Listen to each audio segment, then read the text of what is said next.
Imagine deux personnes. Elles ont exactement le même âge. Elles ont grandi dans le même quartier, fréquenté les mêmes écoles et obtenu exactement les mêmes diplômes. Elles ont même le même niveau d'intelligence mesuré par le QI. 10 ans plus tard, leurs trajectoires sont pourtant radicalement différentes. La première est devenue un leader dans son domaine. Elle dirige des projets passionnants, voyage, dégage une confiance tranquille et semble ressortir plus forte de chaque crise. La deuxième est restée bloquée. Elle occupe le même poste frustrant, se plaint de l'économie, de son patron et de sa mauvaise chance. Elle est épuisée, amère et convaincue que la vie est injuste. Pourquoi ces deux personnes ont-elles connu des destins aussi différents? On pourrait parler de chance, de piston ou de talent inné. Pourtant, un élément psychologique invisible joue un rôle essentiel, le mindset, c'est-à-dire l'état d'esprit. Le mindset influence la manière dont une personne perçoit ses capacités, les difficultés, les erreurs, les critiques et les réussites des autres. Deux personnes ayant les mêmes capacités initiales peuvent ainsi construire des trajectoires complètement différentes selon leur manière de penser. La chercheuse et professeure de psychologie sociale Carol Dweck a consacré une grande partie de ses travaux à cette question. Ses recherches ont notamment permis de distinguer deux grandes façons de concevoir les capacités humaines, le mindset fixe et le mindset de croissance. Le mindset fixe repose sur l'idée que les qualités fondamentales d'une personne sont relativement figées.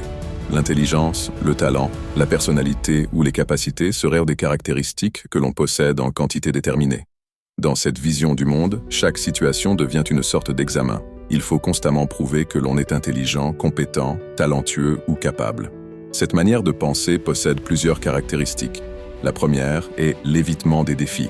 Une personne avec un mindset fixe peut éviter les situations difficiles parce qu'un échec risquerait de remettre en question son image d'elle-même. Elle préfère parfois rester dans une zone de confort plutôt que de prendre le risque d'échouer. La deuxième est la perception de l'effort comme une faiblesse. Si une personne pense que le talent doit rendre les choses faciles, elle peut interpréter la difficulté comme une preuve qu'elle n'est pas douée. Elle peut alors se dire qu'elle n'est simplement pas faite pour les mathématiques, le dessin, les langues ou certaines activités. La troisième est le rejet des critiques. Une remarque sur le travail peut être vécue comme une attaque contre l'identité personnelle. Au lieu de voir une critique comme une information permettant de progresser, la personne peut devenir défensive, chercher des excuses ou rejeter la responsabilité sur les autres. La quatrième est la jalousie face au succès des autres. La réussite d'une autre personne peut être perçue comme une menace. Plutôt que de chercher à comprendre comment cette personne a progressé, le mindset fixe peut minimiser son succès en l'attribuant à la chance, aux relations ou à des circonstances particulières. Le mindset fixe pousse ainsi à protéger son image plutôt qu'à développer ses capacités. La personne cherche davantage à cacher ses faiblesses qu'à les corriger. À l'opposé se trouve le mindset de croissance. Une personne ayant un mindset de croissance considère ses compétences et ses talents comme un point de départ. Elle pense qu'ils peuvent être développés grâce à l'effort, à la stratégie, à la pratique, à l'apprentissage et à l'aide des autres. Cela ne signifie pas que tout le monde peut devenir absolument n'importe quoi simplement en travaillant davantage. Le mindset de croissance reconnaît les différences individuelles et les limites, mais considère que le potentiel réel d'une personne est difficile à connaître à l'avance. Cette philosophie est également liée à la neuroplasticité. Le cerveau humain peut évoluer et modifier ses connexions au cours de l'apprentissage. Lorsqu'une personne apprend quelque chose de nouveau, résout des problèmes difficiles, commet des erreurs puis cherche à les corriger, elle développe progressivement de nouvelles compétences. Le mindset de croissance possède lui aussi plusieurs caractéristiques essentielles. La première est la recherche du défi. Une difficulté n'est plus considérée comme un jugement sur sa valeur personnelle, mais comme une occasion de progresser. Une personne peut volontairement choisir une tâche complexe parce qu'elle sait que l'apprentissage se trouve souvent en dehors de sa zone de confort. La deuxième est la valorisation de l'effort. L'effort n'est plus une preuve d'incompétence. Il devient le moyen par lequel les capacités se développent. La troisième est une nouvelle manière de considérer l'échec.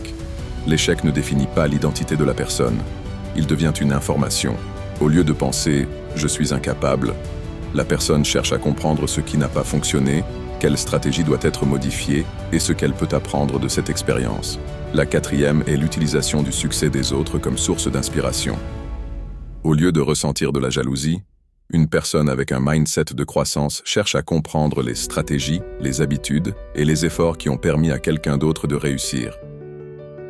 Le mindset de croissance transforme donc les difficultés en occasion d'apprentissage, les erreurs en information et les réussites des autres en source d'inspiration. Ces deux façons de penser ne concernent pas uniquement les études ou le travail. Elles influencent également les relations, le management et le dialogue intérieur. Dans les relations amoureuses et amicales, le mindset fixe peut conduire à croire qu'une relation parfaite devrait fonctionner naturellement.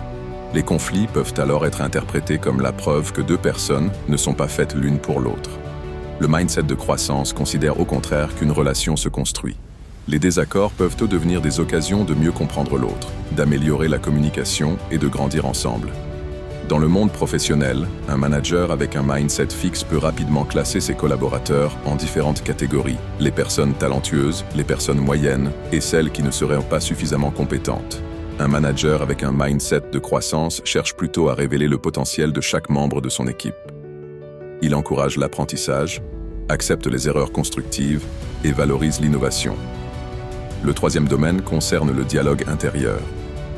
Lorsqu'une personne commet une erreur et pense immédiatement « je suis vraiment trop nul » ou « je rate toujours tout », elle transforme une action ponctuelle en jugement sur son identité. À l'inverse, une personne avec un mindset de croissance peut penser « j'ai manqué d'attention » ou « je n'ai pas suffisamment préparé cette tâche, la prochaine fois je vais procéder différemment ». La différence est fondamentale. Le mindset fixe attaque l'identité, tandis que le mindset de croissance analyse le comportement et cherche une solution. Le mindset peut donc être travaillé et transformé. Il ne s'agit pas nécessairement d'un trait de personnalité immuable, mais d'une habitude mentale que l'on peut apprendre à reconnaître et à modifier. La première étape consiste à identifier son déclencheur fixe. Le mindset fixe peut apparaître lorsque l'on est fatigué, stressé, confronté à un grand défi, critiqué ou confronté à un échec. Au lieu de se juger, il est possible d'observer cette réaction et de simplement reconnaître « mon mindset fixe vient de s'activer ». La deuxième étape consiste à utiliser le pouvoir du mot « encore ». Au lieu de dire « je ne sais pas coder », dire « je ne sais pas encore coder ». Au lieu de dire « je n'arrive pas à faire décoller mon entreprise », dire « je n'arrive pas encore à faire décoller mon entreprise ». Au lieu de dire « je ne parle pas anglais », dire « je ne parle pas encore anglais ». Le mot « encore » transforme une affirmation définitive en situation temporaire. Il rappelle que l'apprentissage est un processus en cours. La troisième étape consiste à changer ses critères de valorisation. Au lieu de valoriser uniquement le résultat ou le talent, il faut apprendre à valoriser le processus, la discipline, la régularité, la stratégie, la persévérance et la capacité à continuer malgré les difficultés. La quatrième étape consiste à rechercher une difficulté désirable. Pour développer un mindset de croissance, il faut accepter d'être débutant. Il peut être utile d'apprendre quelque chose dans un domaine où l'on ne possède aucune compétence, d'accepter de faire des erreurs et de sortir volontairement de sa zone de confort. La difficulté devient alors une alliée. Lorsque quelque chose devient difficile, plutôt que de penser « je suis incapable », il devient possible de se dire « je suis en train d'apprendre ». Au fond, la différence entre le mindset fixe et le mindset de croissance réside dans la manière dont une personne considère son propre potentiel. Le mindset fixe considère la personne comme un produit fini. Le mindset de croissance considère la personne comme une œuvre en constante évolution. Le secret pour progresser dans la vie n'est donc pas nécessairement de posséder les meilleures cartes au départ. C'est de comprendre que l'on peut développer ses capacités, modifier ses stratégies, apprendre de ses erreurs et augmenter progressivement la valeur de ses cartes au cours de la partie. Chaque obstacle représente alors un choix, se réfugier dans la sécurité du mindset fixe ou accepter le défi et avancer vers le mindset de croissance. Continuer à apprendre, continuer à progresser, continuer à grandir. Let's go avec mindset au max.